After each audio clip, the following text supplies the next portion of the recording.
Hi friends, welcome to my YouTube channel Bensi Srini Lifestyle.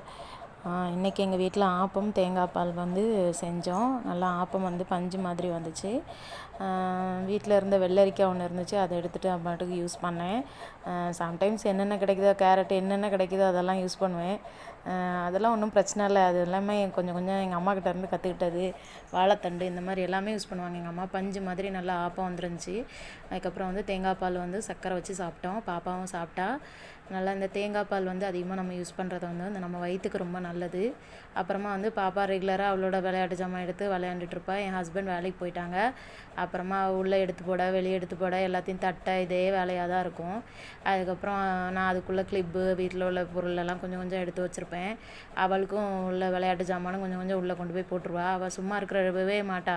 சும்மா இருக்கிற டைம்லலாம் அந்த கூடக்குள்ளே வந்து வீட்டில் இருந்த தக்காளி, வெங்காயம், உருளைக்கிழங்கு, வெள்ளைப்பூண்டு இந்த மாதிரி எல்லாத்தையும் எடுத்து கொண்டு போய் போட்டிருப்பா. அங்கே தக்காளி காணோன்னு பார்த்தா அதுக்குள்ளே தான் இருக்கும். அப்படி தான் வந்து அவள் கூட டைம் ஸ்பெண்ட் பண்ணிகிட்டு இருந்தேன். அப்புறம் கொஞ்சம் நேரம் கழித்து வந்து அவளோட ட்ரெஸ் கொஞ்சோண்டு இருந்துச்சு. அன்னைக்கு துணி அவ்வளோதான் இருந்துச்சு. அதை வந்து சர்ஃபில் ஊற வச்சுட்டு துணி துவைக்கலாம் அப்படின்னு சொல்லிட்டு என்னோடய வேலையை ஆரம்பிச்சிட்டேன். அப்புறமா வந்து துணி துவைக்க போனாலும் சும்மா இருக்க மாட்டா. நம்ம பின்னாடியே தான் அலைஞ்சிட்ருப்பா. வீட்டுக்குள்ளே இருந்து அழுதுகிட்டே வருவா. நம்ம என்னமோ இப்போ அவளை விட்டுட்டு போகிற மாதிரியே நினச்சிட்டு வெளியே ஓடி வருவா. இது எங்களோட வீட்டோட ஃப்ரண்ட் சைடு. எங்கள் ஹவுஸ் ஓனர் வந்து சைக்கிளிங் மிஷின் வந்து எக்ஸசைஸ் மிஷின் வந்து ஒன்று போட்டு வச்சுருக்காங்க.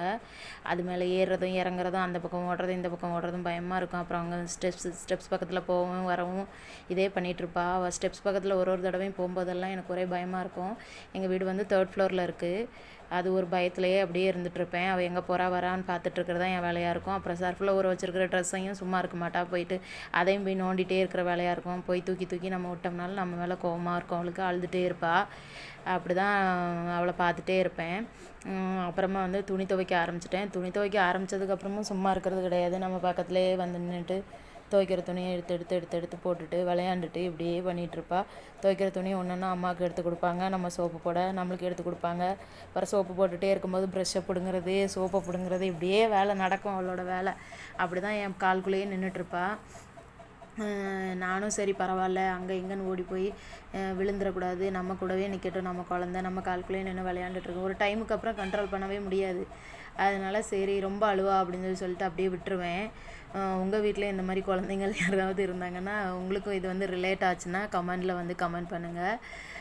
இப்படி தான் வந்து அன்றைக்கி ஃபுல்லாகவே துணி துவைச்சிட்டு என்னோடய வேலையை பார்த்துட்ருந்தேன். குழந்தைங்கள கண்ட்ரோல் பண்ணுறதுங்கிறது ரொம்ப கஷ்டமான விஷயங்க.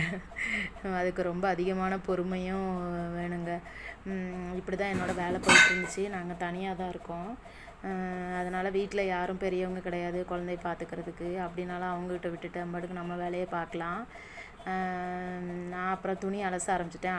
அலசும் போதும் ஒரு கரையில் பயம். தண்ணியெல்லாம் சிந்திகிட்டே இருப்போம்ல, அங்கே நிற்கும்போது பயம். அவள் கீழே விழுந்துருவாளான்னு சொல்லிட்டு அந்த பக்கம் போன்னு சொன்னால் கேட்குறதே கிடையாது. போகவே மாட்டேன்ட்டா. அப்புறம் நம்ம துணி துவைக்க அதை அலசி எடுத்து வைக்க அந்த அம்மா ஒன்றா எடுத்து அம்மா காயப்படும் போது நம்மளுக்கு பிழிஞ்சு போட அந்த அம்மா தருவாங்க. ஒரு பக்கம் க்யூட்டாக இருந்தாலும் ஒரு பக்கம் கோபமும் வரும். இருந்தாலும் நம்ம பாப்பா நமக்கு வேலை செய்யுதே அப்படின்னு சொல்லிட்டு பார்த்து சந்தோஷத்தில் என் பாட்டுக்கு பார்த்துட்டு அப்படியே நின்றுட்டே இருப்பேன். சரின்னு சொல்லிட்டு அவளுக்கு ஏற்ற மாதிரியே சரின்னு சொல்லிட்டு வாங்கிப்பேன்.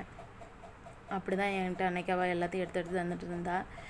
அப்படி தான் என்னோடய வேலையெல்லாம் அப்படியே முடிச்சிச்சு. துணியெல்லாம் துவைச்சி முடிச்சாச்சு. அதுக்கப்புறம் ஈவினிங் என் ஹஸ்பண்ட் ஒரு 5:30 5:45 அந்த மாதிரி வருவாங்க. அப்படியே எங்களோட ரெகுலர் ரொட்டீன் இப்படி தான் போயிட்டுருக்கும். இது எங்களோட பிளான்ட்டு எப்படி இருக்குன்னு சொல்லுங்கள் ஃப்ரெண்ட்ஸ். Thank you friends.